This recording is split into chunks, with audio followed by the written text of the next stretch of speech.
guys, and today a real nice play to be made on Dogecoin.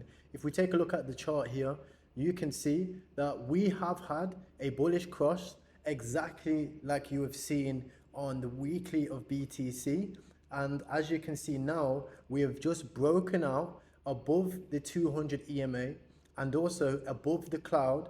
And not only did we break out above the cloud, but we retested it and confirmed the top of the cloud as a support level. This is a very, very, very bullish move for Dogecoin, and it is a very, very good play to be making. And in terms of gains, guys, I want to keep this quick because I know Dogecoin is going to keep shifting, but it's about a 20% to a 31% move that we can potentially see here. So I'm taking this trade. I'm taking a bit of risk management here. I'll be putting my stop loss below the 200 EMA. And if you do want to stay up to date with how the trade's going and you do want to be a part of the community, then make sure you check out the Side Hustle Club. Link for that is in the description. I'll be giving you guys updates on the market and plenty of trades just like this. Peace.